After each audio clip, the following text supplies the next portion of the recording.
Oke, bismillah. Assalamualaikum warahmatullahi wabarakatuh. Bismillahirrahmanirrahim. Alhamdulillahi rabbil alamin. Wa bihi nasta'inu ala umurid dunya waddin. Allahumma sholli wa sallim wa barik ala habibina wa syafi'ina Sayyidina wa maulana Muhammadin wa ala alihi wa ashabihi wa man tabi'ahum bi ihsanin ila yaumiddin. Bismillah. Mari kita lanjutkan ngaji kita, belajar bersama kita. Malam hari ini masih ada di sesi para raja filosof atau filosof yang raja. Dibolak-balik ya boleh saja, ndak apa-apa. Yang penting ngerti karepe kan gitu. Ya, dan kita ndak ada kepentingan apa-apa. Kalau politik itu baru nanti ada masalah kalau dibolak-balik. Kadang-kadang membuat kita jadi ndak cerdas. Ya raja filosof itu ya berarti dia statusnya dua. Ya raja, ya filosof. Ya punya dia sebagai pemimpin tapi juga ndak males mikir. Kan ada pemimpin yang bisanya cuma merintah.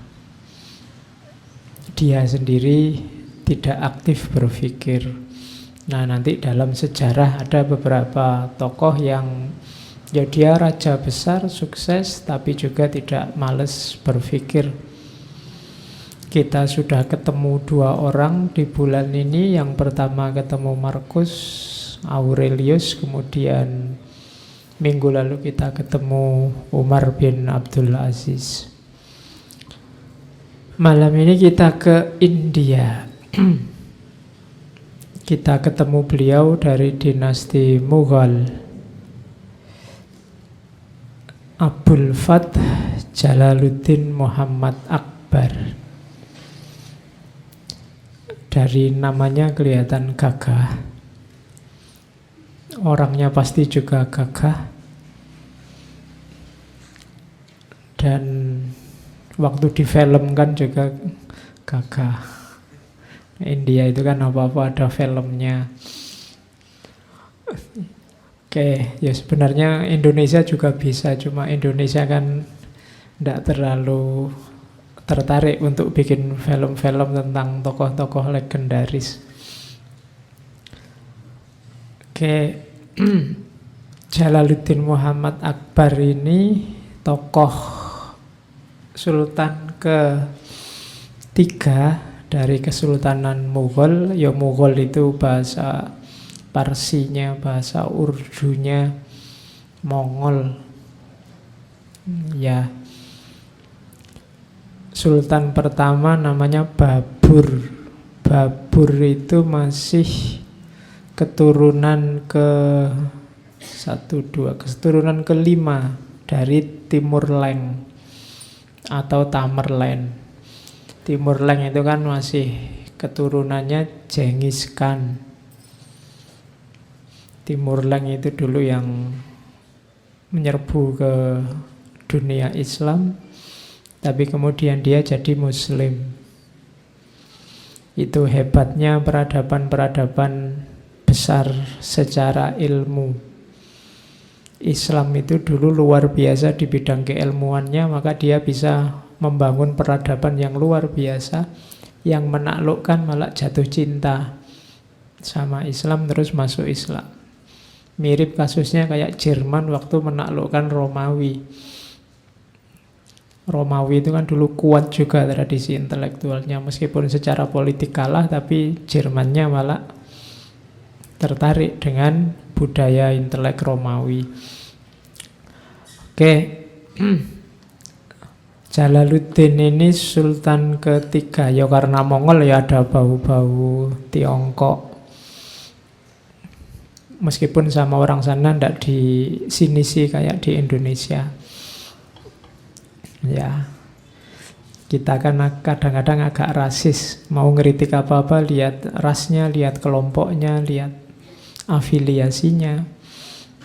Padahal ya kalau itu orang baik, ya baik saja, ndak peduli rasnya apa. Kalau jahat, ya jahat aja, ndak peduli rasnya apa, agamanya apa. Tapi kita sering ndak adil. Nah, Mongol ini sebelum ada Mughal itu sudah ada Kesultanan Delhi. Kesultanan Delhi itu juga mengalami beberapa periode. Nanti waktu ditaklukkan oleh Babur itu sultannya adalah Ibrahim Lodi. Syekh Ibrahim Lodi ini nanti ditaklukkan oleh Babur dan Babur mendirikan Kesultanan Mughal.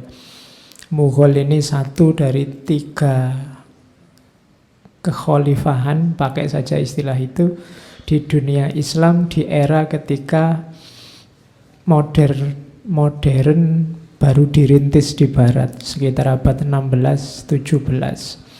Renaissance of Klarung itu kan dimulai sekitar abad 15. Di Islam waktu itu ada 3 dinasti besar. Yang pertama Turki Utsmani di Turki, yang kedua Safawiyah di Iran, dan yang ketiga Mughal di India, Kesultanan Mongol. Kesultanan Mongol itu mulai abad ke-16 awal, 16-15an, nanti berakhir di abad 18 awal. Jadi sekitar 3 abad, 300 tahun. Sultannya yang terkenal ada 6. Yang pertama Babur, nanti dilanjutkan putranya Humayun. Humayun punya anak Akbar ini. Akbar nanti dilanjutkan Jihangir. Jihangir dilanjutkan putranya Shahjahan. Shahjahan nanti yang terkenal dengan Taj Mahalnya. Nanti Shahjahan diakhiri di Aurangzeb. Jadi itu 6 Sultan Mughal. Ini pelajaran zaman aliyah. Semoga kalian masih ingat, masih hafal. Oke, saya tidak melanjutkan cerita sejarah. Mungkin yang suka film India kenalnya kisah cintanya. Ya tidak apa-apa lah. Paling tidak kan kenal. Akbar ini punya 3 istri, yang 2 sepupunya, yang 1 yang joda. Ya, gelarnya Miryamus Zaman. Dari 3 istri ini nanti makamnya yang jejer sama Akbar, ya joda ini. Karena yang 2 sepupunya, mungkin kalau sama sepupunya mungkin kurang gereng ya. Harus nyari yang agak jauh. Maka kenalnya dari tradisi Hindu, dan kamu tidak usah protes kok kawinnya sama Hindu, Pak. Ya pasti ada pertimbangan-pertimbangan. Di sekeliling beliau juga banyak ulama. Di antara nanti strateginya untuk mempersatukan negara juga kerukunan agama-agama lain. Nanti kita lihat konsep-konsep, teori-teori yang digagas di era Jalaluddin Muhammad Akbar ini. Jadi puncak kejayaannya Mughal itu ada yang bilang ya di era Sultan Akbar ini. Makanya dia kalau di bahasa Indonesia kan sering disebut Akbar Agung. Kalau bahasa Inggris Akbar the Great. Ya mirip kayak Alexander the Great. Itu ada gelar the Great-nya karena dia luar biasa. Islam punya banyak tokoh-tokoh besar, punya banyak raja-raja besar. Minggu depan kita ketemu The Great juga, Sultan Agung dari Jawa. Oke, kita mulai ya belajar tentang apa yang dilakukan, apa yang difikirkan oleh raja besar yang namanya Jalaluddin Muhammad Akbar ini. Itu lukisan resminya. Saya tidak tahu mirip apa enggak, ya Anggap aja deket-deket itulah. Ya kalau zaman dulu ndak ada selfie. Jadi adanya lukisan. Kalau kalian ada uang jalan-jalan ke India, peninggalan dari dinasti Mughal ini banyak. Makam-makamnya raja itu biasanya dibangun model istana yang bagus-bagus. Kemudian Taj Mahal, kemudian taman-taman itu masih terjaga. Agak eman-eman di kita, misalnya Mojopahit itu kan tidak ada sisanya. Sebenarnya ya luar biasa, Singosari juga tidak ada sisanya. Kalau di Mughal ini zaman itu peninggalannya banyak. Jadi kalian kalau jalan-jalan ke sana bisa mampir-mampir di peninggalan-peninggalan Kesultanan Mughal daerah India Utara. Oke, bismillah, kita mulai. Kayak Umar bin Abdul Aziz kemarin, diawali dari karakternya.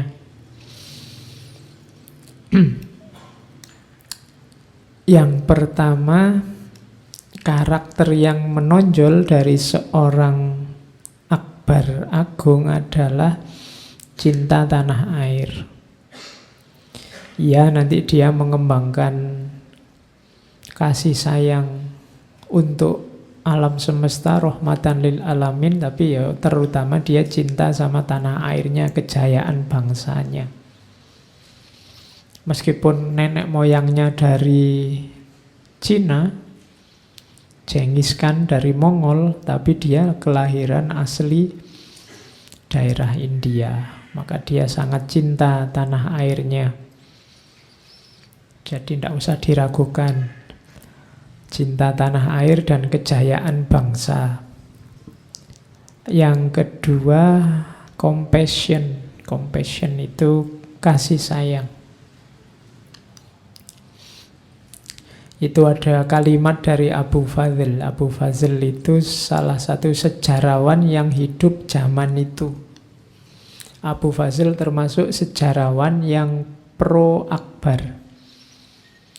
Nanti ada juga sejarawan yang anti Akbar karena tidak suka dengan kebijaksanaan Akbar sehubungan dengan agama. Maka membaca referensinya harus jelas ini dari tokoh yang pro apa tokoh yang kontra. Dan kita tidak usah ikut-ikutan pro kontra, biar aja. Ya, masa gini aja nambah kubu lagi. Kan tidak perlu. Yang terkenal katanya Abu Fazl adalah rasa kasih sayang. Akbar itu dikenal no pleasure in cruelties. Kalau melakukan hal yang jelek, dia gelisah. Kalau menyakiti orang lain, dia gelisah. Or causing sorrow to others. He is ever sparing the lives of his subject. Tawanan-tawanannya kalau minta maaf ya dimaafkan, dibebaskan. Itu jiwanya Akbar. Ingin semua orang bahagia. Carilah raja yang dasar karakternya kasih sayang. Kasih sayang itu orang akan melakukan kebaikan tanpa disuruh, tanpa ada pamrih. Jadi banyak yang bilang jiwa pecinta, jiwa kasih sayang itu puncaknya kebaikan, karena dari situlah nanti semua kebaikan akan muncul. Kalau kamu sedang sayang sama seseorang kan tidak usah disuruh, kamu baik sendiri otomatis sama orang itu. Maka usahakanlah relasimu dengan siapapun, dengan apapun itu relasi cinta, relasi sayang. Biar apa? Biar kebaikan keluar dari dirimu tanpa harus disuruh. Jadi karakternya Akbar sudah begitu sejak awal. Jadi dia ini penuh kasih sayang, suka memaafkan. Padahal kisah hidupnya juga yang pahit-pahit juga banyak. Dia dimaki-maki orang, dimaki-maki ulama juga sering. Bahkan nanti sebelum dia meninggal diberontak sama anaknya sendiri. Salim atau nanti dikenal sebagai Jehangir. Karena anaknya itu nunggu kok gak diangkat-angkat jadi raja. Bapaknya kok ndak mati-mati, mungkin gitu. Ndak telaten nunggu terus diberontak. Jadi banyak masalah-masalah semacam itu. Sehingga di hari tuanya Akbar ini sakit-sakitan. Tapi memang sejak awal jiwanya adalah jiwa penyayang. Kemudian dari jiwa penyayang itu muncul karakter ketiga. Ndak suka ribut. Untuk ndak ribut butuh persatuan. Untuk bisa bersatu butuh toleransi. Ini rumus sudah. Ndak mungkin orang yang ndak bersatu itu bisa rukun. Dan ndak mungkin orang yang ndak toleran itu bisa bersatu. Jadi harus ada toleransi, baru bisa bersatu. Kalau sudah bisa bersatu, diajak rukun enak. Nah, Akbar punya karakter ini. Dia ini toleran. Di India itu ada banyak aliran, banyak agama. Kalau tadi kalian kan tak saya suruh jalan-jalan ke sana, nyari petilasan-petilasan tempat-tempat warisannya Mughal, kamu juga bisa nyari pusat-pusat spiritual. Di India banyak. Alirannya banyak. Itu kalau tidak dilandasi toleransi, tidak mungkin bisa bersatu. Dan kalau tidak bersatu, tidak mungkin bisa rukun. Dan India itu kasusnya memang sering perang. Ya sejak zaman Mahabharata itu kamu lihat filmnya ya perang, Ramayana ya perang. Alirannya macam-macam. Pendeta aja kan nanti kan ada klaster-klasternya.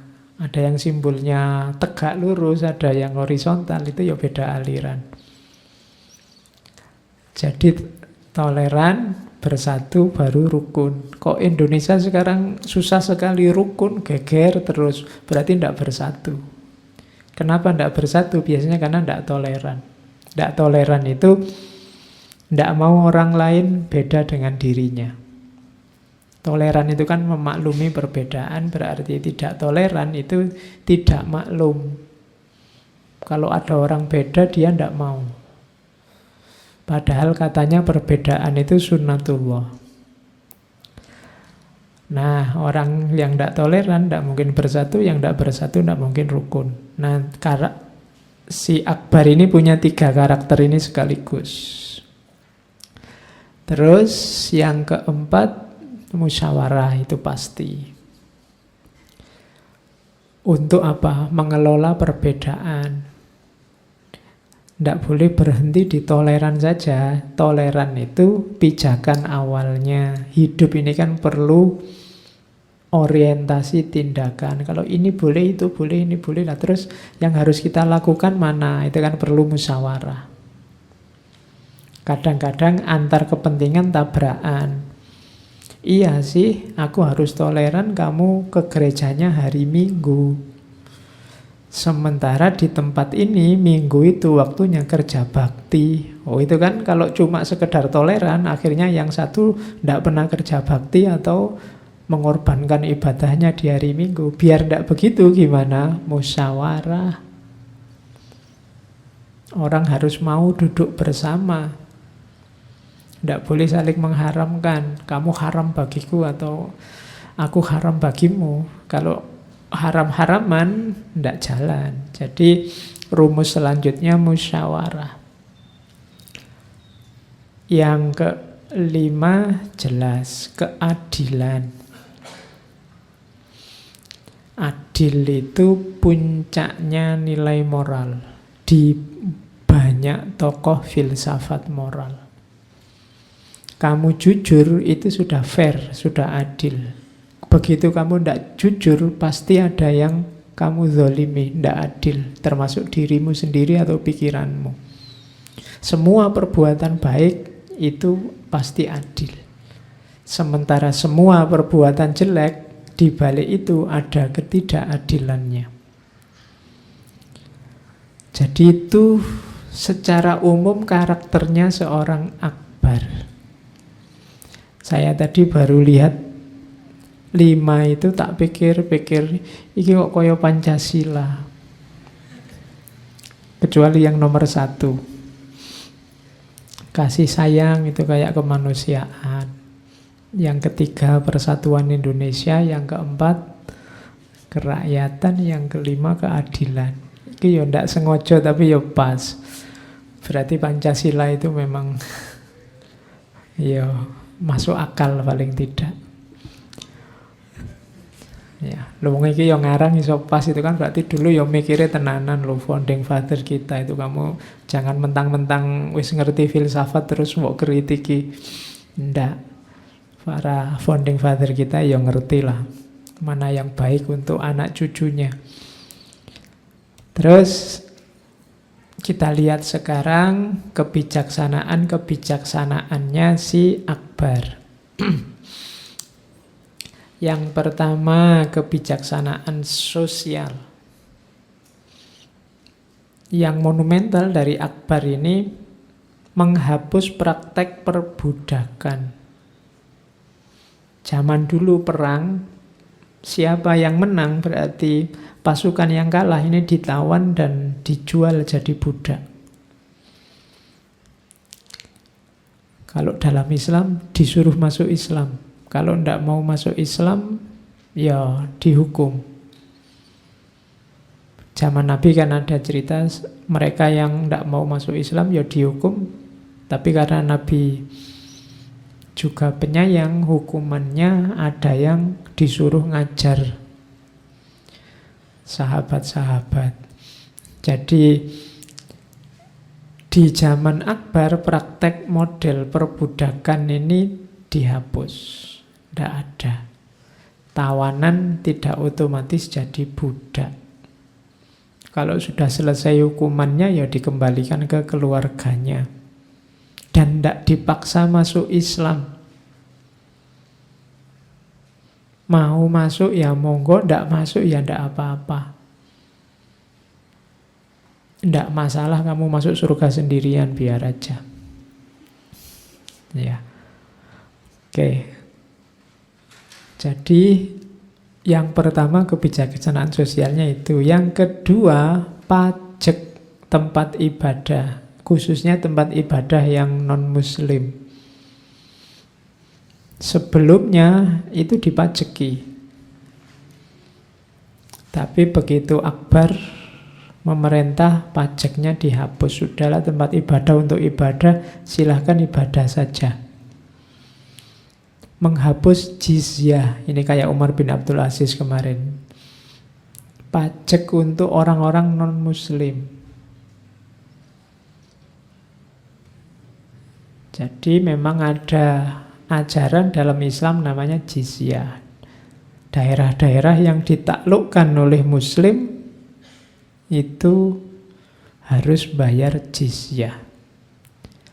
Kemudian selanjutnya pajak pertanian.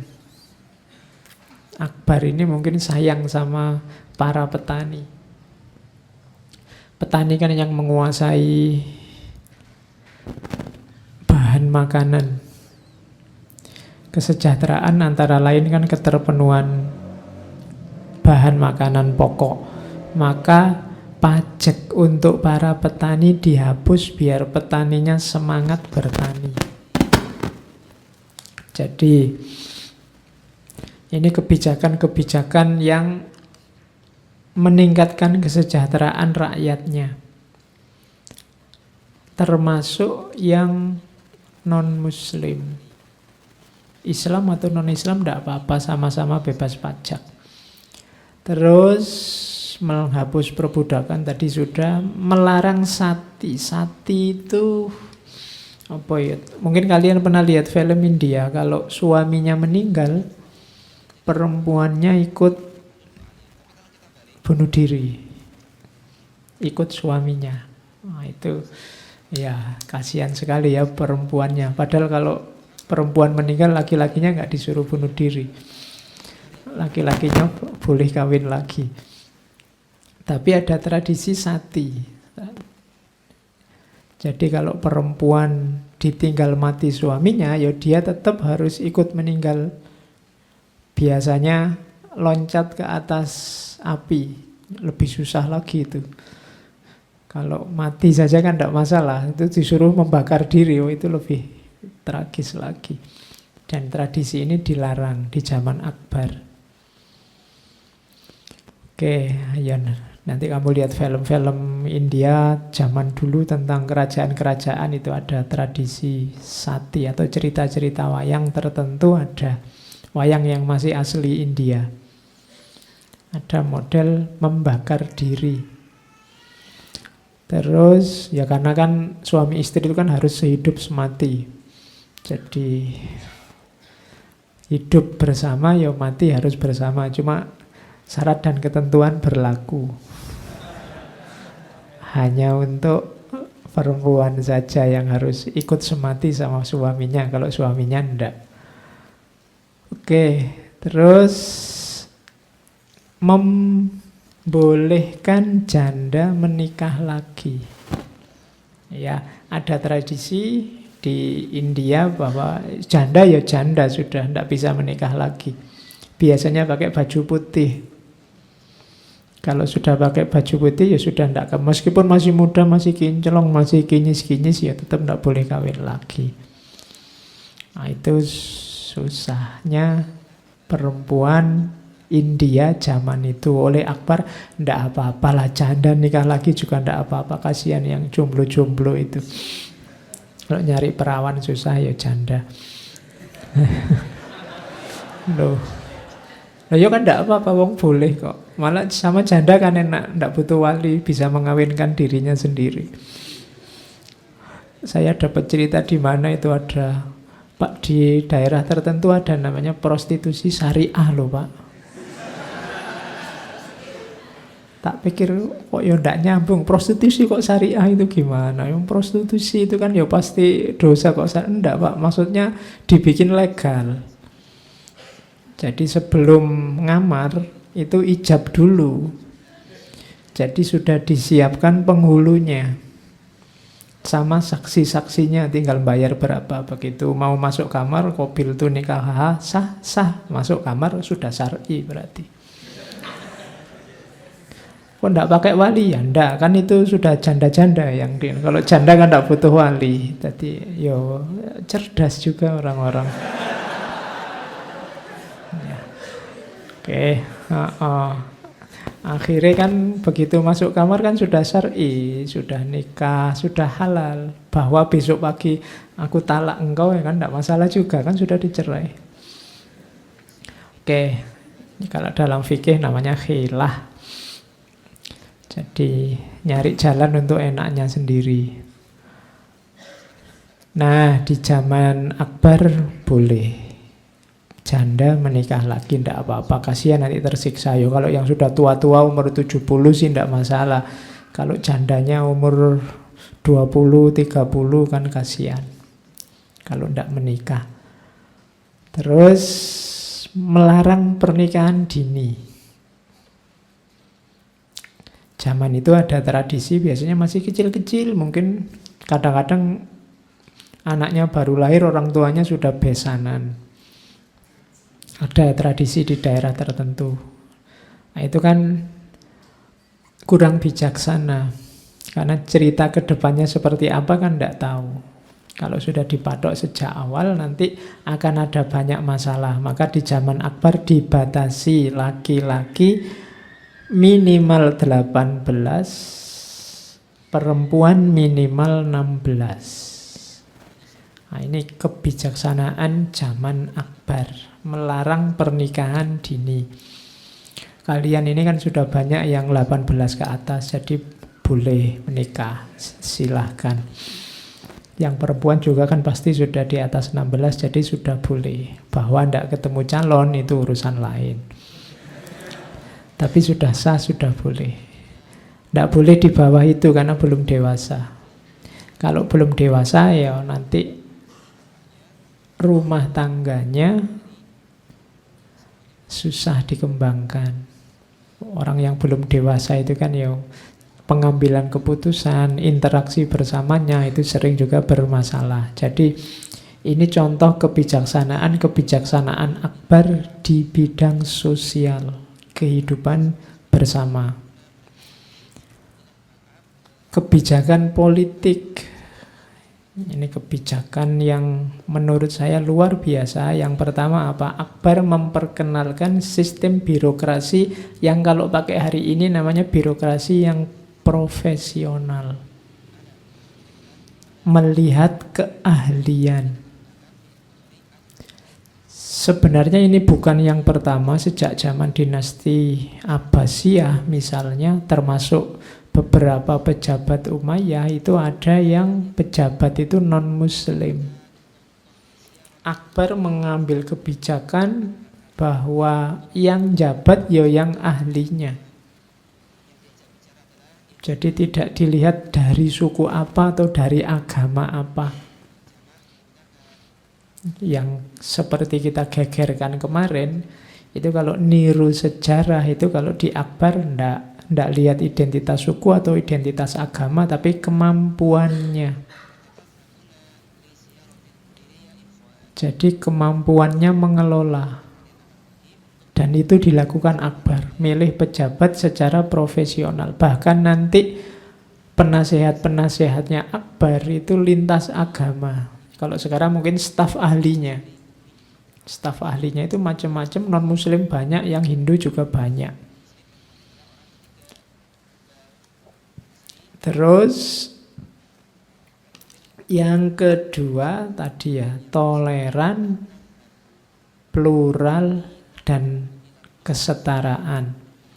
Kebijakan-kebijakan politik yang diambil adalah kebijakan yang tidak memihak, tidak melihat siapa mayoritas, siapa minoritas. Jadi itu tadi yang disebut adil. Misalnya itu contohnya, pihak-pihak yang berperkara akan diadili sesuai dengan kitab suci agamanya masing-masing. Jadi tidak dipaksakan dengan undang-undang negara yang dasarnya agama Islam. Kalau yang berperkara orang Hindu ya pakai hukumnya orang Hindu. Kalau yang berperkara orang Kristen ya pakai hukumnya orang Kristen. Itu di kebijakan politiknya Akbar. Jadi cara berpikirnya terbuka. Terus yang ketiga, kebebasan beribadah, kebebasan membangun tempat ibadah, dan kebebasan merayakan hari raya, hari besar agama masing-masing. Jadi masyarakat dibebaskan beribadah, dibebaskan membangun tempat ibadah, dibebaskan merayakan hari besar ibadah sesuai keyakinannya masing-masing. Kebijakan semacam ini mungkin di tempat tertentu kita butuhkan hari ini. Kan tadi ada berita orang merayakan Mulutan kena bom bunuh diri. Itu berarti apa? Ada yang lebih tidak cerdas dibandingkan dulu. Jangan-jangan kita berkembang semakin lama semakin tidak pinter. Wong orang dulu aja sudah ngerti bahwa kebebasan beribadah itu dijamin, kebebasan membangun tempat ibadah dijamin, kebebasan merayakan hari besar agama kepercayaan masing-masing dijamin. Sekarang jadi masalah lagi. Banyak orang yang gegeran rame-rame pembubaran-pembubaran. Nah itu menurut saya kita semakin lama semakin tidak pinter menyikapi perbedaan. Apalagi sampai bom-boman,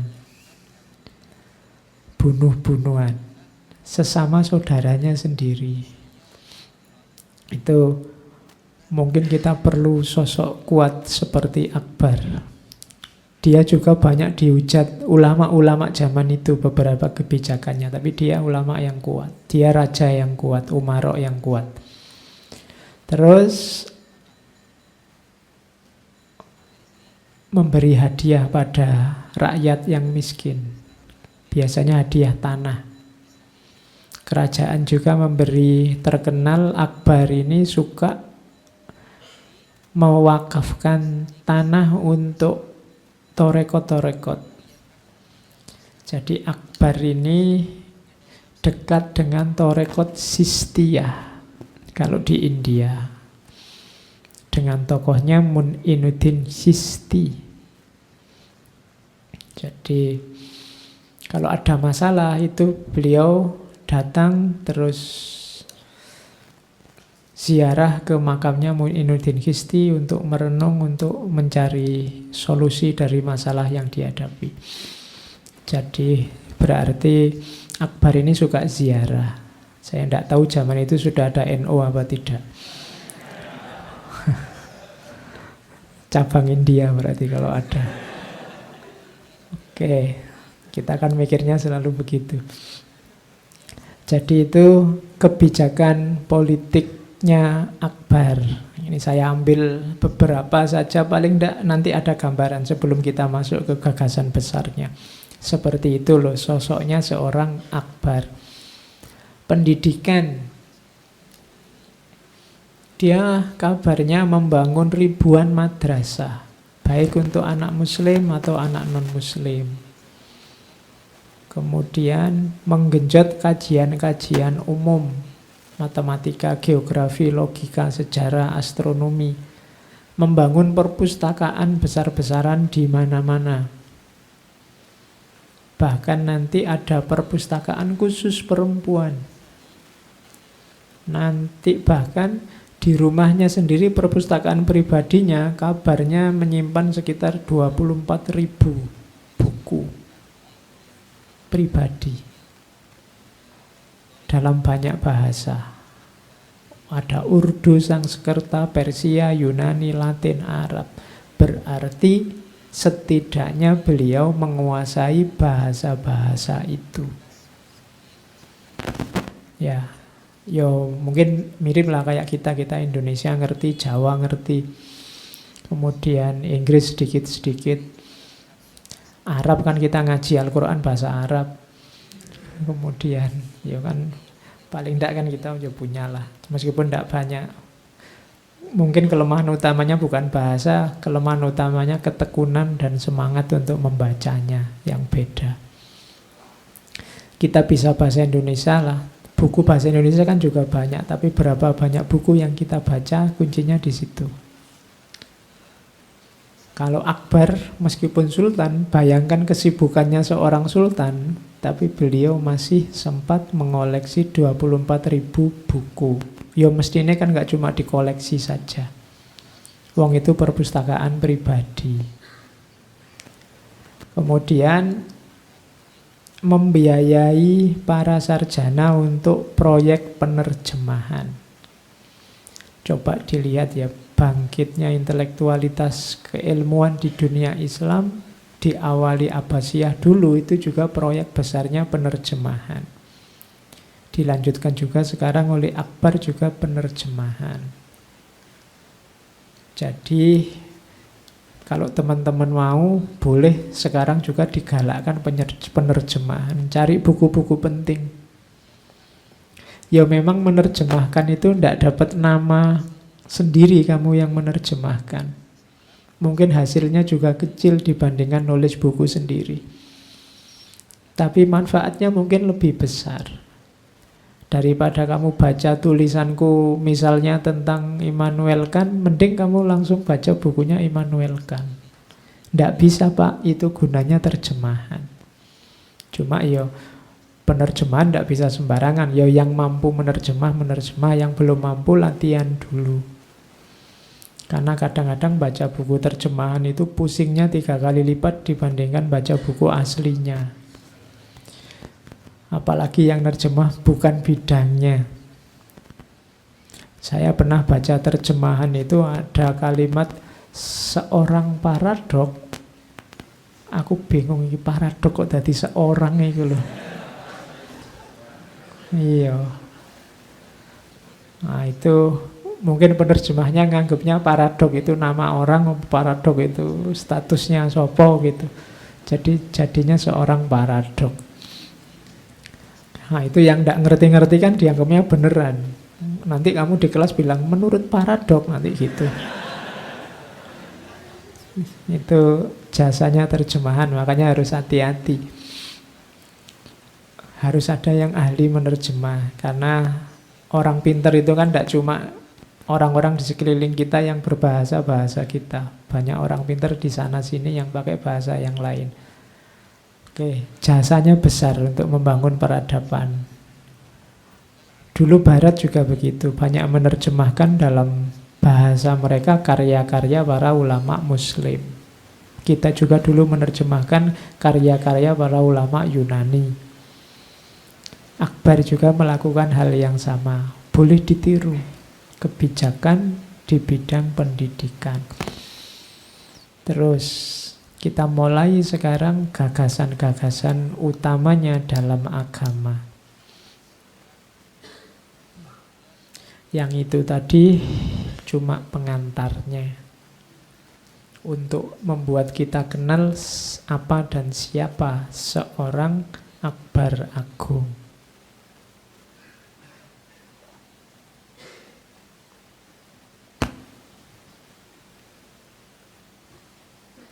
Oke. Visinya Jalaluddin Muhammad Akbar adalah sulh ikul. Ya bahasa sana bahasa Persia. Sulhikul. Sulh itu ya bahasa Arab, satu akar kata dengan soleh. Kul itu semuanya, berarti universal. Maksudnya apa? Perdamaian universal. Jadi dia punya visi kedamaian atau perdamaian universal. Dengan bahasa yang lain boleh kamu sebut rahmatan lil alamin. Jadi visinya ini. Sebenarnya sebagai seorang muslim secara sosial visi kita harus ini. Kita harus membawa rahmat pada seluruh alam semesta. Tidak cuma pada muslim saja atau pada aliran kita saja atau pada kelompok kita saja. Tapi kita bawakan kasih sayang, kedamaian, perdamaian ke seluruh alam semesta. Untuk inilah Islam hadir. Inilah tugas kekhalifahan yang dibebankan oleh Allah pada manusia sejak zaman Adam. Dan Akbar mengadopsi visi ini, dia ingin mewujudkan sulhikul. Jadi perdamaian universal. Yo, sesuai wilayah kekuasaannya. Untuk bisa mewujudkan perdamaian universal ini, kuncinya ada pada keadilan dan kesetaraan. Kuncinya dua. Tidak mungkin lahir kedamaian, perdamaian kalau ada ketidakadilan. Tidak mungkin ada perdamaian, kedamaian kalau masih ada penguasaan dan penggoliman. Jadi harus egaliter, semua orang setara dan harus adil. Kuncinya di situ. Berarti apa? Mewujudkan rahmatan lil alamin itu adalah mewujudkan keadilan dan kesetaraan antar semua manusia, bahkan semua makhluknya Allah.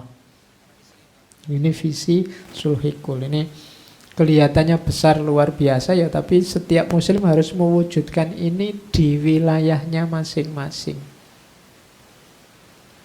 Di wilayah, kan sabdanya Nabi, kullukum ra'in, kalian semua itu pemimpin. Paling tidak kan kamu mimpin dirimu sendiri. Pak, saya mimpin siapa Pak? Oh yo, Saya bukan apa-apa, tidak punya siapa-siapa. Di kampus disuruh dosen, di rumah disuruh bapak. Saya disuruh terus, nggak ada yang saya pimpin. Misalnya, ya paling tidak kamu kan menguasai dirimu sendiri. Kamu yang berkuasa atas hidupmu, berarti kamu memimpin hidupmu, paling tidak kan itu. Kamu harus jadi rahmat bagi dirimu. Banyak loh orang itu yang tidak jadi rahmat bahkan untuk dirinya sendiri. Tiap hari marahi dirinya sendiri, tiap hari galau tentang dirinya sendiri. Itu berarti kamu sedang menzalimi dirimu sendiri. Tidak bisa ini marah, aku itu kok gini ya, aku itu kok gitu ya, Bu, aku itu yang rajin ya, Bu. Kamu marahi terus dirimu. Kalau dirimu memberontak, sumpah sendiri kamu. Masih untung ini, dirimu itu masih manut, disuruh apa-apa manut, tidak memberontak.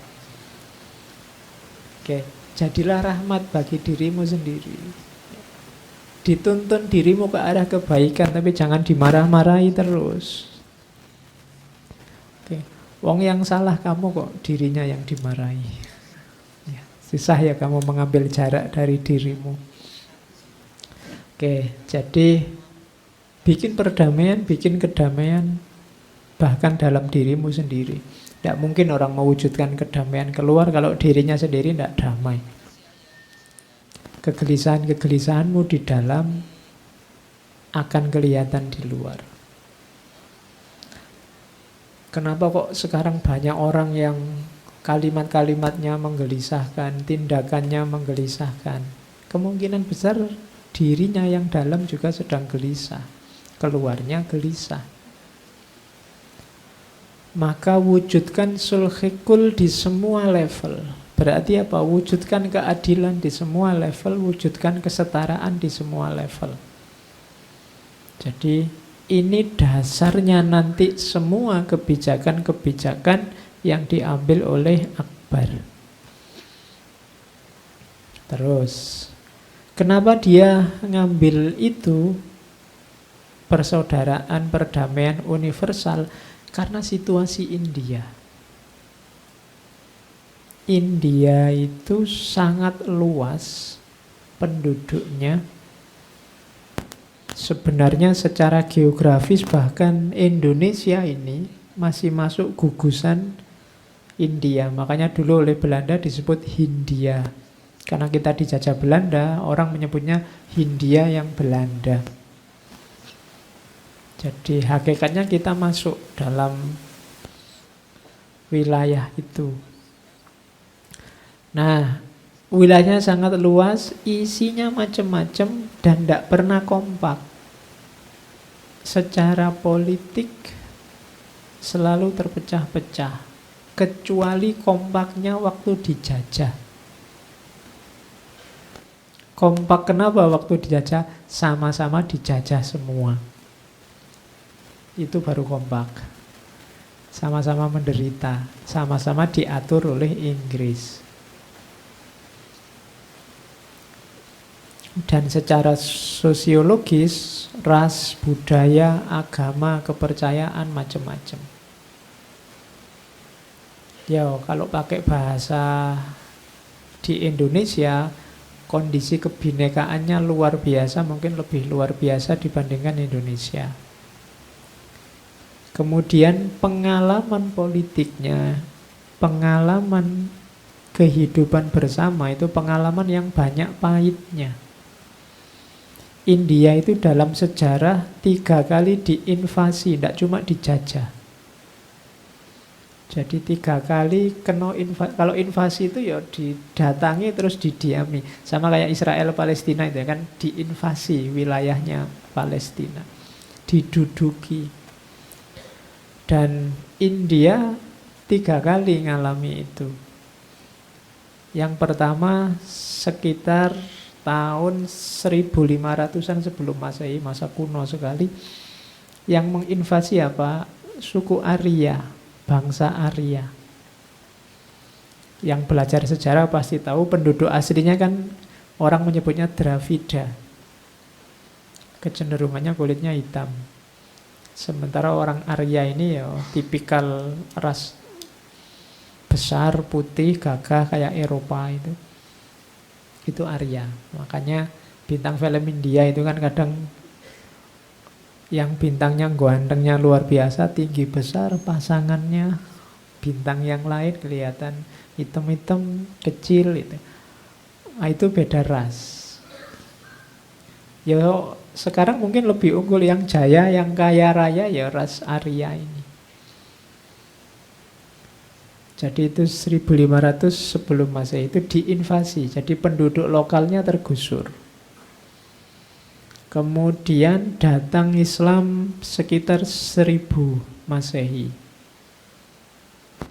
Sampai 1700-an Masehi apa 17 ya termasuk sampai Mongol itu yang dominan Islam. Islam masuk pertama kali ke sini kabarnya zaman Umayyah, nanti termasuk Timur Leng juga pernah menaklukkan India. Meskipun dia tidak menguasai, cuma naruh gubernur untuk kerja di situ. Jadi Islam masuk, menginvasi. Belakangan Inggris masuk. Jadi orang aslinya itu tidak sempat menikmati hidup sebagai warga negara. Diinvasi terus. Ya kalau sudah menduduki situ ya jadi Arya, jadi warga situ, Muslim jadi warga situ. Dan secara psikologis ini kan nanti berpengaruh. Itu yang terjadi psikologinya orang India. Latar belakang sosial budayanya. Zaman Sultan Akbar. Ini nanti yang membuat Akbar harus mengambil kebijakan yang mempersatukan kebinekaan ini. Tidak bisa hanya pakai jargon. Harus ada tindakan konkret. Oke. Dalam agama akhirnya dia bikin kebijakan. Yang terkenal pertama dia membuat namanya ibadat hana. Jadi ini semacam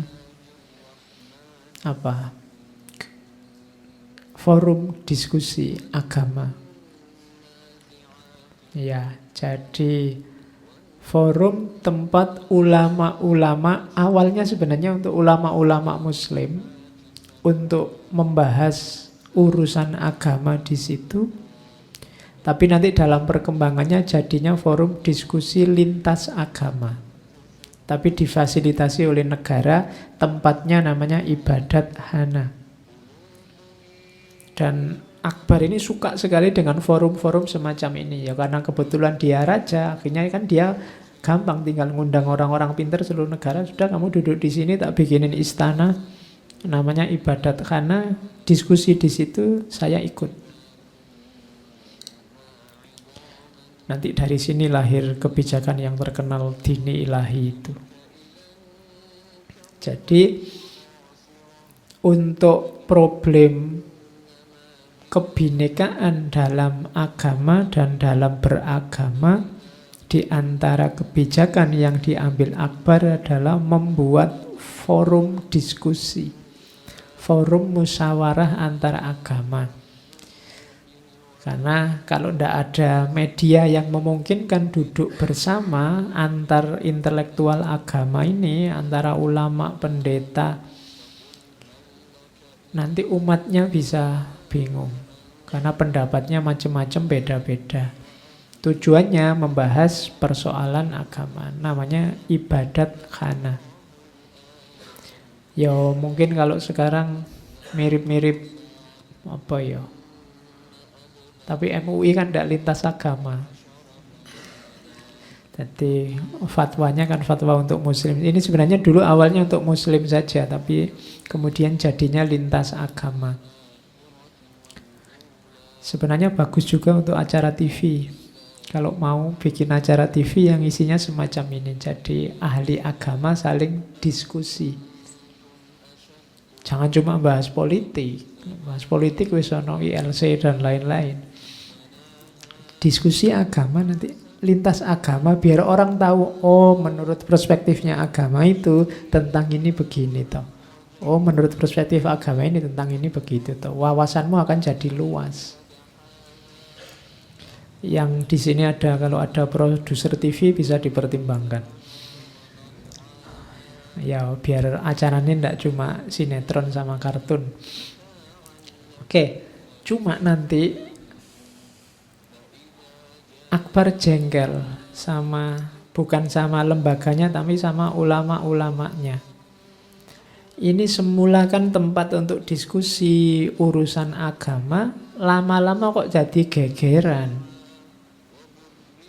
Masing-masing menganggap pendapatnya yang paling benar. Harusnya diskusi sehat, jatuhnya malah debat. Eyel-eyelan. Itu ketidaksukaan pertama. Termasuk tokoh yang diidolakan Akbar zaman itu, Syekh Makdum Al-Mulk sama Syekh Abdun Nabi. Tiap hari kedua syekh ini, mungkin karena dari dua aliran yang berbeda, isinya debat terus, gegeran terus. Ini Akbar jengkel. Kejengkelan kedua, puncaknya kejengkelan sebenarnya, satu ketika ada kasus. Sekarang mungkin mirip ya kasus ini. Jadi ada non-muslim, seorang Brahmana yang mencaci maki Nabi. Jadi pelecehan lah pada Nabi. Terus di ibadat khana itu para ulama memutuskan, ya Syekh Abdul Nabi tadi memutuskan bahwa orang ini harus dihukum. Ya, dihukum ya lawang dia melecehkan. Tapi kemudian diputuskan hukumannya adalah hukuman mati. Ini bagi Akbar tidak cocok. Iyalah dia salah mencaci maki Nabi, tapi apa ia harus dihukum mati? Itu kekecewaannya Akbar. Dan banyak nanti kekecewaan lain dari iki lo umat Islam, ulama iki gegeran terus. Disuruh diskusi malah debat. Akhirnya tidak produktif. Waktunya habis untuk ayel-ayelan. Loh, kapan mengembangkan diri, kapan memperbaiki umat? Kalau sini mau maju, dicegat sama sana, tidak boleh, itu kafir. Sini mau maju, dihalang-halangi sana, tidak boleh, itu bid'ah. Sini mau maju, gegeran terus. Itu Akbar gelisah. Saat gelisah terus dia konsultasi sama ulama juga namanya Syekh Mubarak. Dia tanya, Syekh Mubarak, gimana ya? Ulama-ulama yang saya undang itu isinya kok beda-beda semua. Mereka debat terus, tidak ada yang mau ngalah. Terus Syekh Mubarak menjawab, kalau para ulama debat, tidak ada kesepakatan tentang hukum, sementara negara butuh untuk segera dapat kepastian hukum, maka kepala pemerintahan punya otoritas untuk milih salah satu pendapat. Nah, atas dasar ini nanti Akbar merasa bahwa, oh kalau gitu sebenarnya yang punya kuasa itu aku. Berarti yang milih mana benar, mana salah itu aku. Jadi katanya Syekh Mubarak, terserah raja mau memutuskan yang mana, cuma jangan lupa rumusnya cuma dua, cari yang menguntungkan bangsa dan yang tidak nabrak Al-Quran. Rumusnya cuma itu. Oke, akhirnya dari situ lahir kebijakan namanya mazhar. Mazhar itu pengumuman pada rakyat bahwa raja punya kuasa untuk memutus konflik bidang agama. Jadi tidak usah tanya ulama lagi, wong ulamanya beda-beda. Jadi keputusan finalnya ada di tangan umara. Nah, itu yang dilakukan di ibadat khana zaman Akbar. Karena capek nunggu ulamanya debat terus nggak selesai-selesai. Lah ini mau segera jalan negara ini, bangsa ini. Oke, nanti diawali dari situ lahirlah gagasan luar biasa yang terkenal namanya dini ilahi. Ya. Ini gagasan kontroversial. Gara-gara gagasan ini Akbar, ada yang anggap Akbar ini sudah keluar dari Islam, tidak muslim lagi, macam-macam. Gagasannya Akbar ini dengan dini ilahi. Jadi dini ilahi itu semacam pandangan ideologi yang sifatnya sinkretis. Sinkretis itu, ini kan Kekaisaran Mughal ini kan unsur-unsur agamanya banyak. Ada Islam, ada Hindu, ada Jainisme, ada Katolikisme, ada Sikhisme. Masing-masing agama kan katanya Akbar, agama itu kan diyakini semua mengajarkan kebaikan. Dan yang kedua, masing-masing agama punya jalannya sendiri, sehingga agama-agama itu hakikatnya tidak bisa menang-menangan, masing-masing ada di jalannya sendiri. Maka Akbar mengambil kebijakan ini biar tidak gegeran antara agama. Wong agama itu semua baik, semua benar menurut keyakinannya masing-masing. Terus dia punya gagasan melakukan sinkritisme. Sinkritisme itu dari agama A diambil apa, dari agama B diambil sing apik-apik. Jadi yang baik-baik dari agama diambili semua, dikumpulkan jadi satu. Ajaran itu namanya dini ilahi. Cuma jangan salah, Akbar ini orangnya terbuka dan tidak otoriter. Ajaran ini dideklarasikan, diumumkan, disosialisasikan, tapi tidak dipaksakan. Orang mau setuju monggo, tidak setuju monggo. Bahkan kabarnya yang terang-terangan menyetujui gagasan ini sampai nanti Akbar meninggal hanya 19 orang. Jadi 19 orang itu ya para pejabat istana sama beberapa teman dekatnya. Tapi ini gagasan ini luar biasa. Ya nanti minggu depan kan kita ketemu Jawa dengan kejawennya yang agak mirip juga. Jadi yang baik-baik dari banyak agama, jadi dari Islam diambil apa, dari Hindu diambil apa. Pokoknya formulasi-formulasi yang dianggap kebaikan-kebaikan itu kan tadi bilangnya semua agama baik. Terus dikumpulkan jadi satu. Ya ini kan mode, kalau dalam ilmu sosial ini salah satu mode akulturasi budaya. Akulturasi itu kan macam-macam jenisnya. Nah, ada yang model seleksi semacam ini. Namanya sinkretisme. Ajarannya di India adalah dini ilahi. Tujuannya apa sih dini ilahi itu? Menegaskan bahwa Allah itu esa, menjembatani jurang pemisah antar agama, dan yang ketiga mengadopsi kebaikan-kebaikan dari banyak agama. Mengasumsikan bahwa kalau itu kebaikan ya sifatnya universal. Meskipun nanti di beberapa hal agak terjebak dalam definisi dalam ranah fikih yang praktis, sehingga dikritik oleh banyak ulama. Di antara yang mengkritik nanti Syekh Ahmad Sirhindi dari Naqsabandiyah. Nah, ini konsep yang terkenal dari dini ilahi 10 kebajikan. Jadi yang ini menurut dini ilahi pasti baik.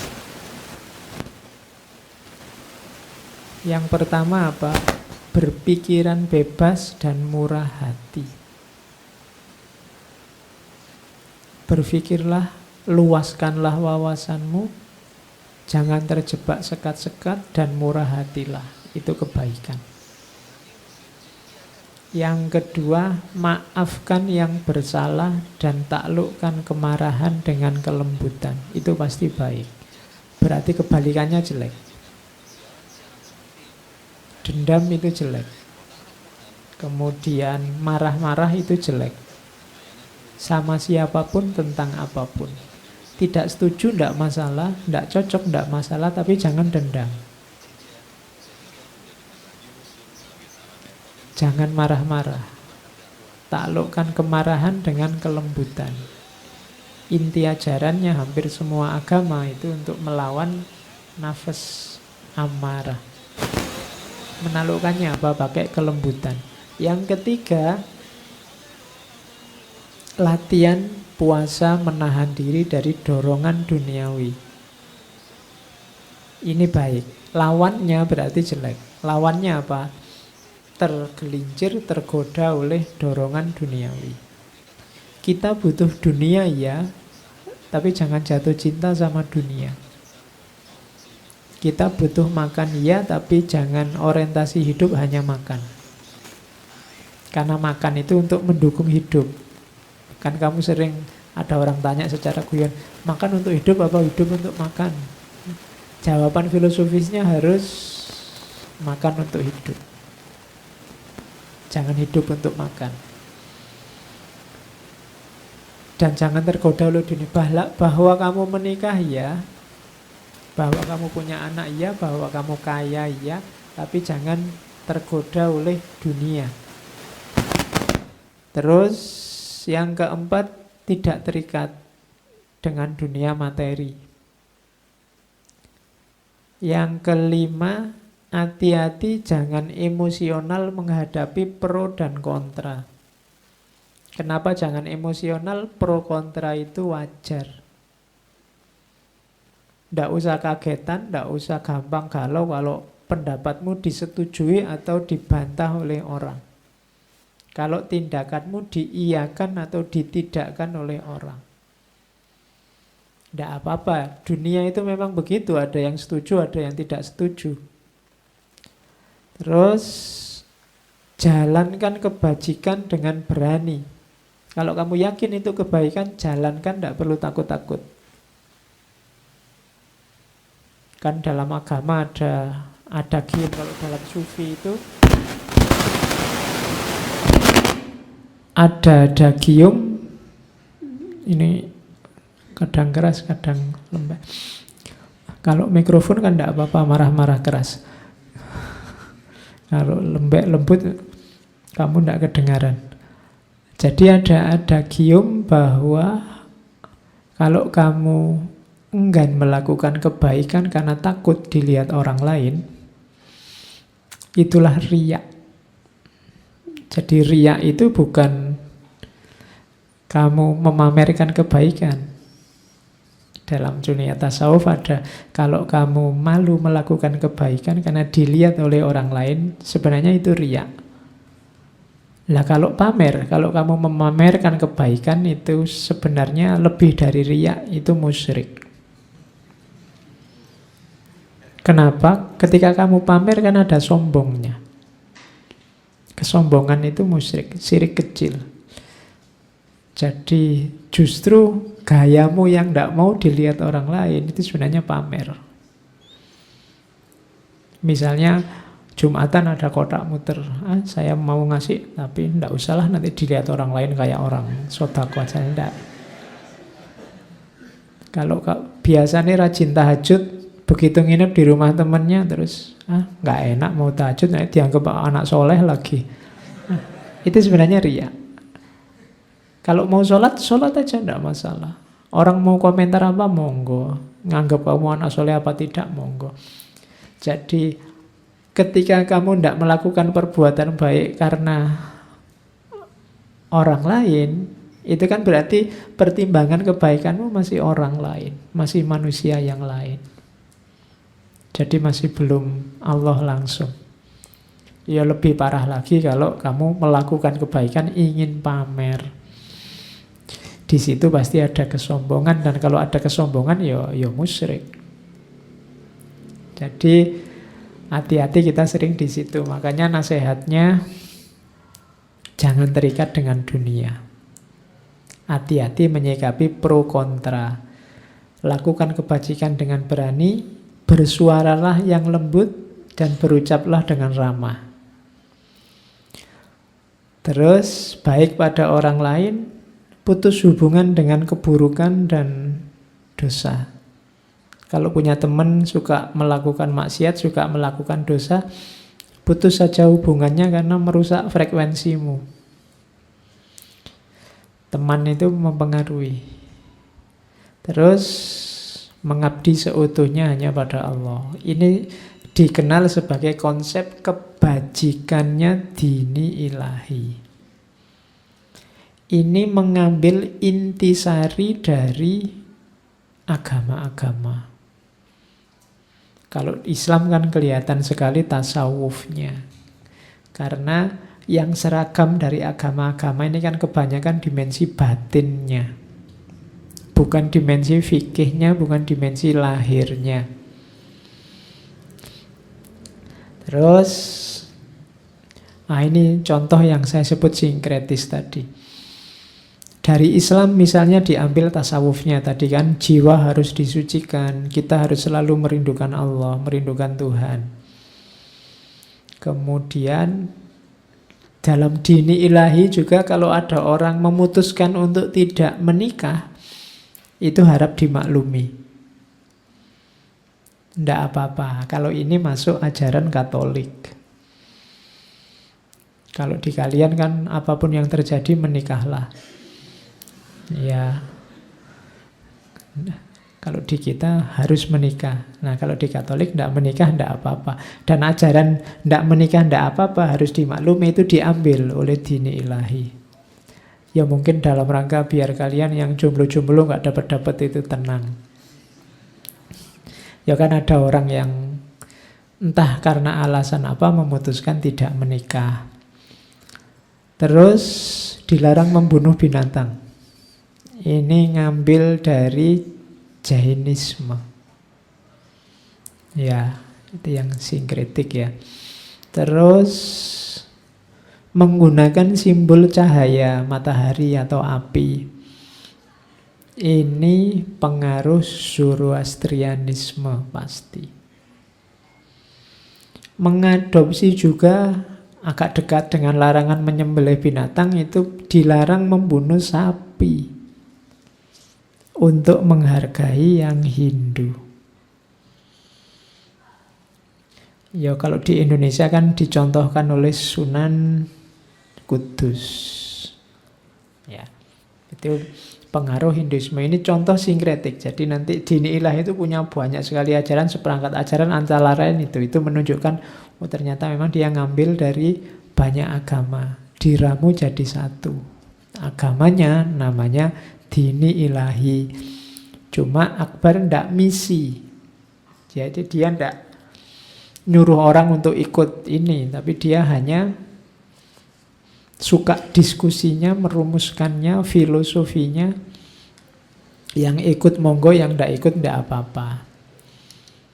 Ya karena dia raja, meskipun ndak dipaksa, banyak orang yang ikut. Cuma orang-orang terkemuka yang ikut tadi seperti dijelaskan hanya 19. Ini kan kalau ketemu ulama-ulama yang ortodok ini kan habis. Banyak hal yang harusnya halal diharamkan misalnya. Itu kan tidak boleh. Sama kayak kalian diet itu sebenarnya mungkin yang putri-putri ada yang diet itu kan ada mengharamkan yang dihalalkan. Itu hati-hati kalau ketemu ulama-ulama.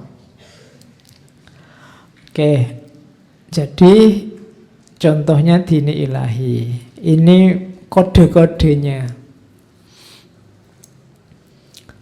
Kode-kode itu apa? Kayak kode etik organisasi dini ilahi. Anggota dini ilahi itu kalau ketemu ndak salam. Tapi yang diucapkan Allahu Akbar. Ada yang suka takbir di sini. Cuma Allahu Akbar jawabannya Jalla Jalalu. Jadi kalau ketemu Allahu Akbar Jalla Jalalu. Oh, ya, Itu untuk anggotanya ya, yang tidak anggota tidak begitu, tapi yang anggota begitu. Yo, kalau di Indonesia sekarang mungkin tidak bisa ya, ada suara Allahu Akbar kamu lari mesti. Iya, mau anggap ada demo nanti. Jadi di antara kodenya begitu. Kemudian hari ulang tahun wajib sedekah. Jadi bukan niup lilin, harus sedekah sebanyak-banyaknya. Waktu hari ulang tahun. Terus tidak makan daging, harus vegetarian. Tapi tidak boleh melarang orang makan daging. Bahkan selama bulan kelahirannya, kalau bisa jangan mendekati daging. Dekat-dekat saja tidak boleh, nanti pingin. Ya, jadi kalau ada bakul sate kamu minggir saja. Terus bahkan jangan makan di piring yang sama bekasnya dipakai orang makan daging atau tukang daging. Pokoknya ini agak ilfil sama daging. Kita hari ini menyebutnya vegetarian. Kemudian tidak boleh menikahi wanita yang sangat tua atau gadis yang masih kecil. Ya, yang sangat tua ya kasihan lah, sudah sangat tua kamu nikahi. Sama yang masih kecil juga, masih kecil kamu nikahi, nanti kasihan. Terus harus siap berkorban jiwa, raga, harta, benda pada sultan. Oke, nanti juga ada ritual sujud pada sultan. Itu dimulai di era Akbar. Termasuk konsentrasi dengan fokus pada matahari. Termasuk kabarnya ada cerita menghafalkan 1000 nama-nama matahari. Ya, matahari itu kan dikonotasikan Tuhan. Kalau agama tertentu, nyari 1000 nama-nama itu. Oke, itu dini ilahi.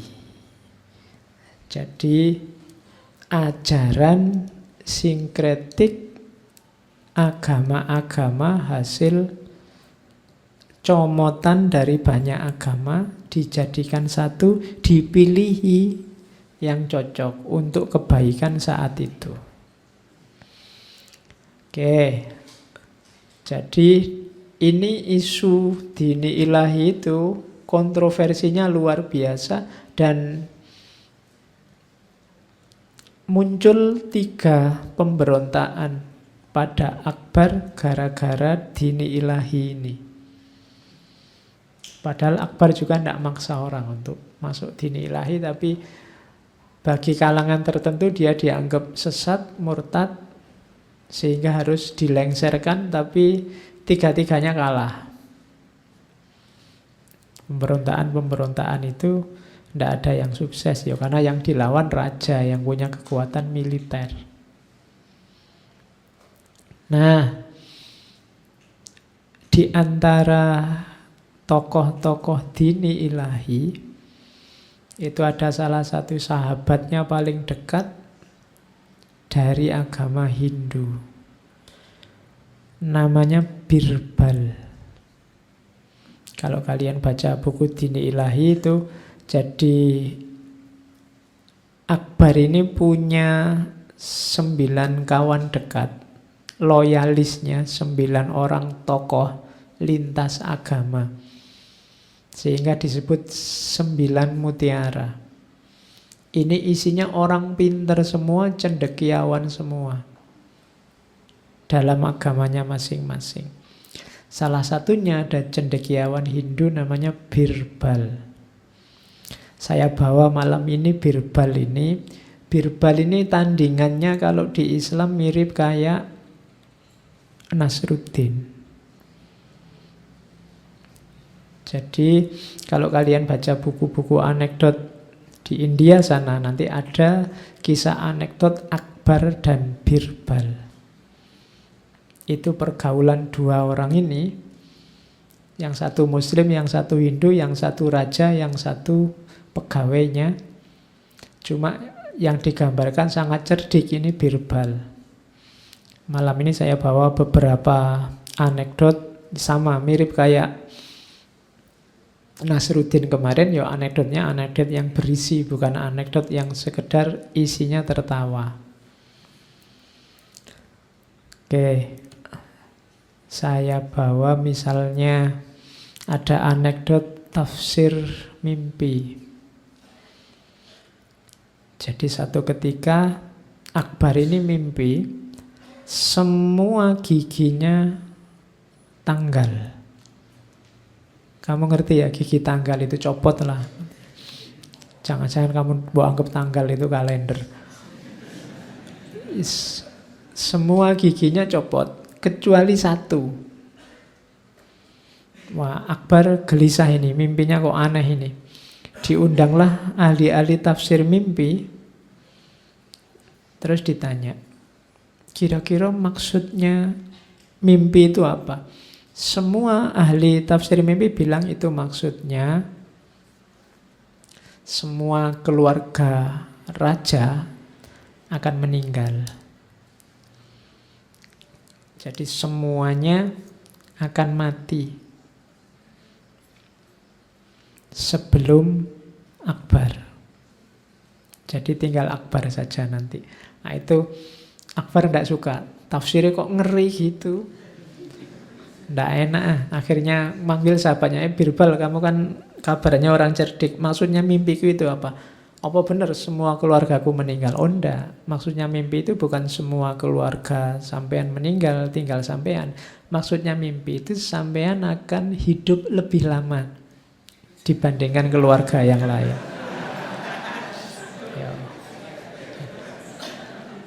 Ya. Iya, kalau dalam filsafat ini namanya retorika. Maksudnya sama. Cuma kadang-kadang cara ngomong itu menentukan. Gitu loh. Jadi daripada kamu ngomong semua keluargamu akan mati kecuali kamu, kan tidak enak rasanya. Maksud keluargaku mati semua, tinggal aja bilang hidupmu akan lebih lama dibandingkan keluargamu yang lain. Itu kan rasanya lebih aman. Jadi itu namanya retorika. Dalam hidup kita butuh ini. Kebenaran itu iya harus diomongkan sebagai kebenaran, tapi kan kemasannya harus cocok.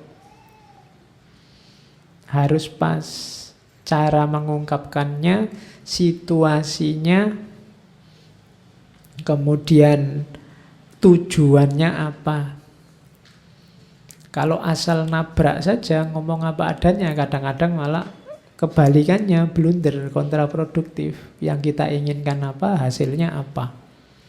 Maka dicontohkan lewat anekdotnya Akbar sama Birbal ini.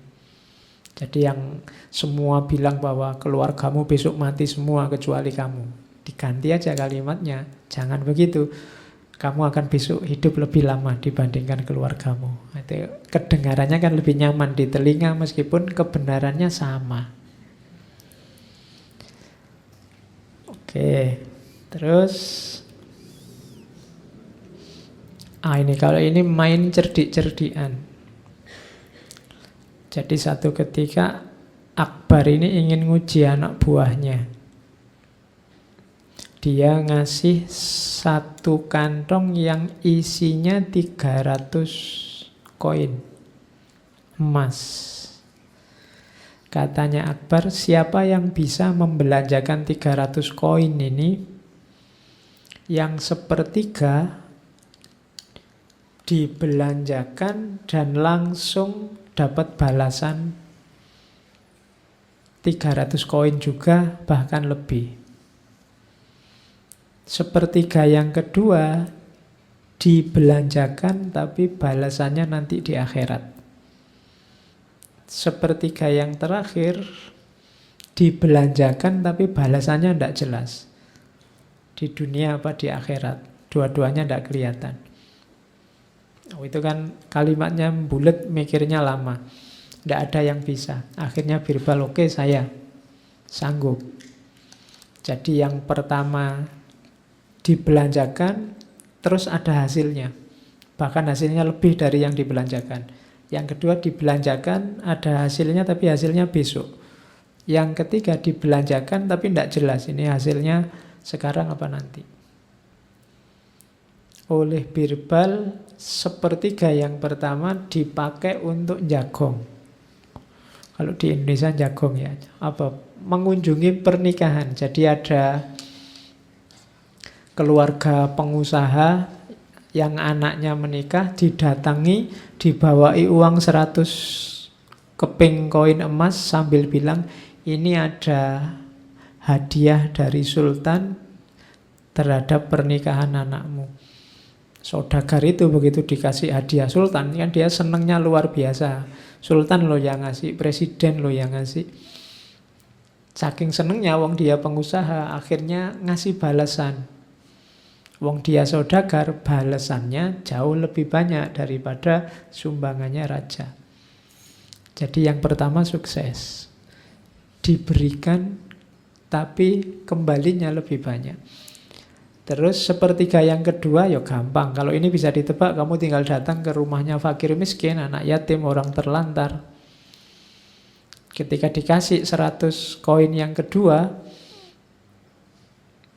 tidak dapat apa-apa, tapi pahalanya di akhirat. Yang ketiga dipakai untuk nonton konser musik. Ya, ini yang tidak jelas. Nonton konser musik itu kan membahagiakan, menyenangkan. Cuma tidak jelas sih manfaatnya sekarang apa nanti di akhirat. Tidak kelihatan. Keuntungannya di mana. Jadi pelajarannya apa? Yang pertama adalah pelajaran kalau kita memberi ke orang lain, mengharapkan balasan, dapatnya yaitu setara dengan yang kita berikan, mungkin lebih-lebih sedikit. Kalau kita tidak mengharap balasan, dapatnya nanti di akhirat. Kalau kita membelanjakan hanya untuk kesenangan kita sendiri, musik itu kan kesenanganmu sendiri, dapatnya tidak jelas. Tidak jelas itu karena kesenanganmu itu sementara, tidak abadi. Oke. Yang paling bagus yang mana? Kenapa sih kok Akbar menyuruh membelanjakan dengan model itu? Sebenarnya tidak ada yang paling bagus. Tiga-tiganya bagus, cuma tidak boleh ada yang berlebih. Harus pas. 100 koin, 100 koin, 100 koin. Beri porsi untuk kamu nyari seneng, beri porsi untuk akhirat, beri porsi untuk kebutuhan duniamu. Tiga-tiganya harus imbang. Jadi pelajarannya di situ. Tidak usah gaya, saya akhirat saja Pak. Tidak. Kalau akhirat saja, duniamu hancur. Kalau gitu dunia akhirat, iya, dunia akhirat benar, tapi ya seneng-seneng juga lah. Hidupmu jangan sumpek-sumpek. Tiap hari kamu mikir dunia akhirat, dunia akhirat. Tidak seneng belas. Ada senengnya, nikmati juga hidupmu. Ya sekali-sekali nonton konser musik, sekali-sekali nonton film, sekali-sekali nongkrong, ngopi, main game, tidak masalah. Ya dunia, ya akhirat, ya senang-senang. Tiga-tiganya imbang. Allah menciptakanmu di dunia itu kan tidak untuk sumpek. Kalau kamu bahagia, Allah juga senang bahagia. Analoginya kayak orang tua sama anaknya. Orang tua kerja keras, banting tulang membiayai anaknya. Itu kan tidak minta anaknya balas ngasih uang yang sama, kerja keras yang sama. Tidak, anaknya senang. Itu yang ingin dia lihat. Allah memberi kita banyak fasilitas, itu sebenarnya ingin melihat kita senang, kita bahagia. Maka hiduplah jangan kayak orang susah. Biar Allah senang. Gaya kita kan sering gaya kayak orang susah, mengeluh tiap hari, sumpek tiap hari. Seneng-seneng lah, Allah itu suka dengan hambanya yang bahagia. Nah itu pelajaran selanjutnya dari akbar. Nah, kalau ini kecerdikan. Jadi satu ketika ada petani, karena dia butuh mengairi sawahnya, dia beli air pada tetangganya, beli sumur pada tetangganya. Oleh tetangganya dijuallah sumurnya, tapi begitu petani mau ngambil airnya, dilarang sama tetangganya. Kok ngambil airnya? Yang dijual kan sumurnya. Iya. Nah, itu gegeranlah berdua terus maju ke akbar. Akbar ya bingung, ya logikanya ya bener. Yang dibeli kan sumurnya, kok airnya diambil. Bingung kan Sultan, terus manggil Birbal, gimana ini solusinya? Ya sudah, Birbal datang terus gini. Karena engkau menjual sumur ini pada petani dan menurutmu di dalam air di dalamnya masih milikmu, maka engkau tidak memilih hak menyimpan air itu dalam sumurnya. Ya. Iya, karena kan sumurnya sudah dibeli kan, berarti air dalam sumur itu misalnya airnya milikmu kan, kamu masukkan di sumurnya dia. Berarti keputusannya apa? Keputusannya adalah kamu harus bayar sewa pada petani ini setiap hari karena kamu menitipkan airmu di sumurnya. Iya, enggak apa-apa. Itu namanya kecerdikan. Menghadapi orang yang culas, kamu harus lebih cerdik. Ya, menghadapi orang yang menang-menangan, kamu harus punya jalan keluar. Itu kan cuma permainan logika. Nah, jadi itu yang dicontohkan oleh Birbal, ya karena sumurnya sudah miliknya petani, ya berarti bayar sewa kamu. Airnya kan kamu taruh di sumurnya dia. Oke, jadi itu kasus pembeli sumur. Kalau ini cincin warisan. Jadi satu ketika cincinnya Akbar dari ayahnya itu hilang. Dan Akbar tahu yang nyuri ya orang-orang di istana ini. Akhirnya semua orang di istana ngumpul. Akbar marah-marah, cincin saya hilang dan saya tahu pasti salah satu dari yang ada di sini yang ngambil, cuma saya tidak tahu siapa. Siapa yang bisa membantu saya? Akhirnya Birbal yang maju, gampang Baginda. Yang mencuri cincin itu yang janggutnya kena warnanya tembok istana. Jadi dialah yang maling. Nah, malingnya itu karena bilangnya Birbal gitu, dia secara tidak sadar terus jenggotnya diusap-usap biar warnanya tembok istana hilang. Nah, terus langsung ditunjuk. Nah, itu malingnya. Terus raja tanya, lah kok bisa begitu? Gampang saja raja, orang yang berbuat jahat itu pasti ketakutan. Cirinya simpel. Jadi orang yang melakukan kesalahan itu dia mesti takut.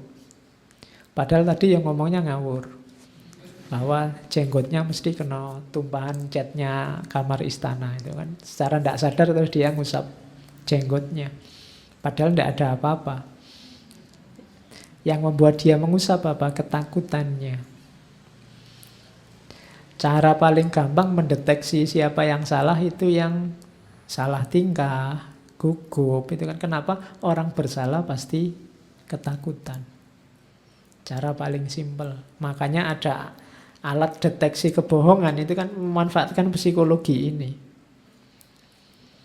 Detak jantungnya meningkat, tekanan darahnya meningkat, dan sebagainya. Itu kan yang dimanfaatkan oleh alat deteksi kebohongan itu. Karena memang manusia itu kalau salah dia ketakutan, tidak tenang hidupnya. Terus itu pelajaran. Nah, ini sering kita lakukan pesan moralnya. Jumlah burung. Satu ketika Sultan dan Birbal jalan-jalan di taman, terus ada sekelompok burung lewat. Karena iseng Sultan tanya, Birbal, kamu kan orang pinter, menurutmu di seluruh negara ini jumlah burung kita berapa? Birbal jawabnya ngawur. Oh ya sekitar 95.000 sekian tuanku. Loh kamu jawab ngawur aja. Kalau jumlahnya lebih gimana? Loh kalau jumlahnya lebih berarti ada burung dari luar negeri masuk ke sini. Kalau jumlahnya kurang gimana? Loh kalau jumlahnya kurang ya berarti burung kita ada yang piknik ke luar negeri. Ya. Maksudnya apa? Ini pertanyaan iseng. Kamu tahu atau tidak kebenarannya sama sekali tidak penting. Bahkan orang sering gegeran gara-gara ini. Masalah-masalah yang tidak ada hubungannya sama sekali dengan hidupmu, yang tidak penting sama sekali untuk kamu jawab, tapi kadang-kadang kamu gegeran gara-gara itu. Jadi, jangan sibuk di situ. Kamu jauh ngawur aja juga tidak masalah. Toh seandainya tidak pas segitu juga tidak masalah. Kurang dari itu juga tidak masalah apa-apa. Jadi jangan sibuk dengan hal-hal yang tidak relevan untuk hidupmu. Banyak kasus-kasus politik, peristiwa-peristiwa artis kawin cerai, itu kan banyak macam-macam. Kamu kok sibuk di situ? Apa ya sebabnya artis itu menggugat cerai? Wah, kamu googling sejak kemarin. Loh, emangnya hubungannya apa sama kamu? Jadi, pesan moralnya, hal-hal yang ndak penting, ndak usah kamu capek-capek buang energi pikiran untuk merenunginya. Ini mirip juga, cuma pesannya beda. Ini satu ketika ada Kasim. Kasim ini orang yang dikebiri. Yang ada di, biasanya kan zaman dulu sultan itu kan selirnya banyak. Ya istri resminya berapa, selirnya banyak. Yang menjaga selir ini, ya kalau di kerajaan zaman dulu ya keputren itu biasanya Kasim. Kasim ini dikebiri. Kalau tidak dikebiri bahaya. Bisa mengancam, ya. Karena kan selir itu banyak, mungkin jatah gilirannya bisa bulanan, bisa tahunan. Makanya yang mengawal para Kasim. Nah satu ketika ada Kasim yang iri sebenarnya sama Birbal. Terus dia bilang pada Sultan, sekali-sekali saya ingin nguji Birbal, tak kasih pertanyaan yang tidak mungkin jawab. Paling susah pokoknya. Terus Sultan, ya wis tidak apa-apa, monggo kamu uji aja. Akhirnya Birbal dipanggil. Birbal, aku punya 3 pertanyaan. Yang pertama, di mana letaknya tengahnya dunia? Yang kedua, berapa jumlah bintang di langit? Yang ketiga, berapa jumlah laki-laki dan perempuan di dunia ini? Birbal ditanya begitu, terus dia keluar. Ya kalau gitu sebentar, saya nyari jawabannya. Dia keluar istana bawa paku, palu, sama kambing, sama domba. Oke, sudah tahu jawabannya? Sudah. Sekarang di mana tengah-tengahnya dunia? Birbal maju ke tengah-tengah ruangan, terus pas tengah-tengah itu dipaku. Setelah dipaku dia bilang, inilah tengahnya dunia. Kalau tidak percaya ukuran dewe. Ya, silahkan kamu ukur sendiri kalau tidak percaya. Yang kedua, jumlah bintang di langit berapa? Jumlah bintang di langit itu jumlahnya sama kayak bulunya domba ini. Kalau tidak percaya kamu hitung sendiri. Nah, yang ketiga, jumlah laki-laki dan perempuan. Dia jawabnya, saya tahu sebenarnya jumlah laki-laki dan perempuan itu berapa. Cuma saya ragu-ragu. Kasim kayak kalian ini masuk laki-laki apa masuk perempuan? Jadi kalau semua Kasim dibunuh, saya tahu jawabannya. Ayo, itu bales kan, biar Kasimnya dibunuh, saya baru bisa jumlah laki-lakinya berapa, perempuannya berapa. Jadi itu kecerdikan Birbal. Sebenarnya ini pelajaran, kalau di filsafat namanya metafisika. Metafisika itu nama lain dari filsafat spekulatif. Filsafat spekulatif itu kamu ngomong apa saja, orang tidak bisa membuktikan secara pasti benarnya atau salahnya. Kamu ngomong di surga itu, di ruang tamunya, sofanya itu ada 12. Di ruang itu kan orang tidak bisa bantah, barangnya tidak ada. Besok di surga itu, pohon-pohonnya dibalik, akarnya di atas, buahnya di bawah. Itu kan bantai ya susah. Wong itu metafisik. Di neraka itu sekarang semua alat-alat siksaan, alat-alat pertukangan sekarang sudah lengkap di sana semua misalnya. Itu metafisik kok, barang tidak ada. Kamu membuktikan salah juga tidak bisa, membuktikan benarnya tidak bisa. Itulah metafisik. Teori-teori filsafat yang namanya metafisik itu semuanya spekulasi. Spekulasi itu kalkulasi-kalkulasi rasional saja. Kenapa? Faktanya tidak bisa diakses. Sama kayak Birbal tadi, tengahnya dunia ya di sini, tidak percaya hitungan dewe, lang hitungnya piye. Susah. Jadi itu menunjukkan ranah yang namanya metafisik. Nah, ini juga pesan moralnya bagus. Satu ketika Sultan bikin garis di lantai. Terus dia merintah, tolong yang pinter siapa bisa pendekkan garis saya ini, tapi tidak boleh menyentuhnya atau menghapusnya dengan tangan. Semua yang hadir angkat tangan. Terus Birbal datang, dia bikin garis lagi jejer dengan garisnya Sultan, tapi dia bikin garis lebih panjang. Nah, sekarang Sultan garisnya sampean lebih pendek. Kenapa? Karena garisku lebih panjang. Ini contoh bahwa untuk menaklukkan orang, untuk mengalahkan orang lain itu tidak selalu dengan cara tabrakan, saling menghapus, saling menjatuhkan. Itu kalau pakai ayat, anekdot itu adalah ayat fastabiqul khairat. Siapa yang menang adalah yang kebaikannya lebih banyak, bukan yang berhasil menjatuhkan yang lain. Jadi cara paling gampang untuk mengalahkan musuhmu adalah buatlah kebaikan lebih banyak dari dia. Maka engkau akan menang. Bukan dengan cara kamu cari-cari kesalahannya. Jadi itu pesan dari garis tadi. Tidak usah kamu hapus garisnya temanmu, bikin saja garis yang lebih panjang dan engkau menang. Jadi tidak usah kamu jelek-jelekkan dia, kamu cari-cari kesalahannya, lakukan saja kebaikan lebih banyak dari dia, maka engkau unggul. Nah, itu ajaran memendekkan garis. Quotes-nya banyak. Dari Akbar ini saya bawa beberapa. Yang pertama, the world is a bridge, pass over it, but build no houses upon it. Dunia ini sebagaimana jembatan, lewatilah tapi jangan membuat rumah di atasnya.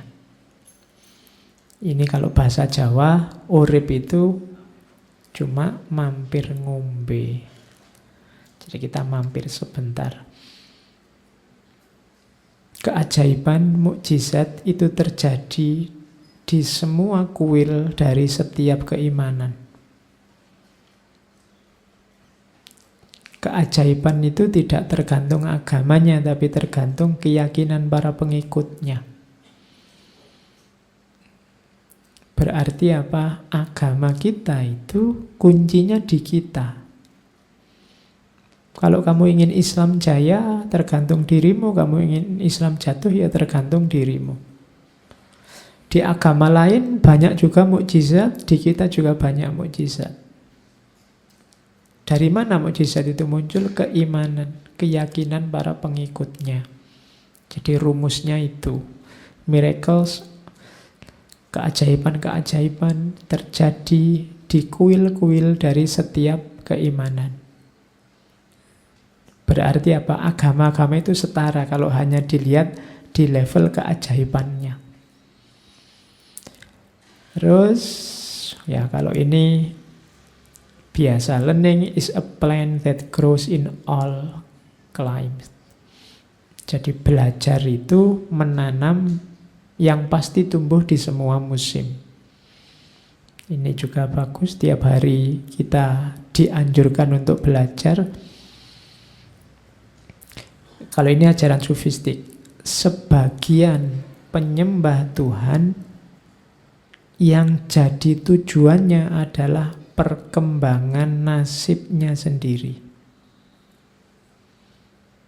bukan pengabdiannya, bukan penyembahannya. Kalau kita sedang beribadah pada Allah, biasanya yang jadi fokus perhatian kita adalah nasib kita.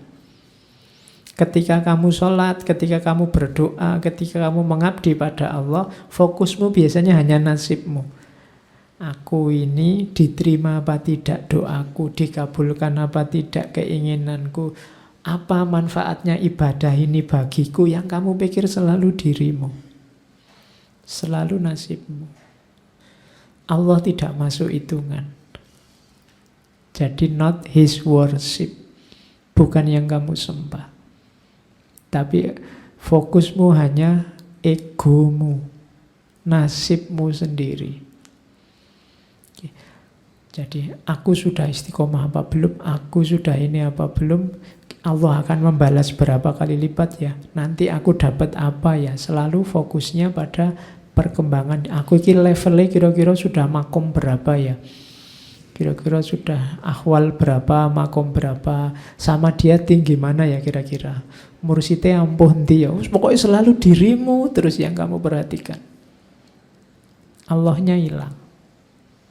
Padahal pecinta yang sejati, akunya yang hilang, yang ada hanya Allahnya. Kalau ini ya boleh kamu jadikan pedoman, katanya Akbar. Yang paling baik bagi orang awam, orang biasa itu istrinya satu saja.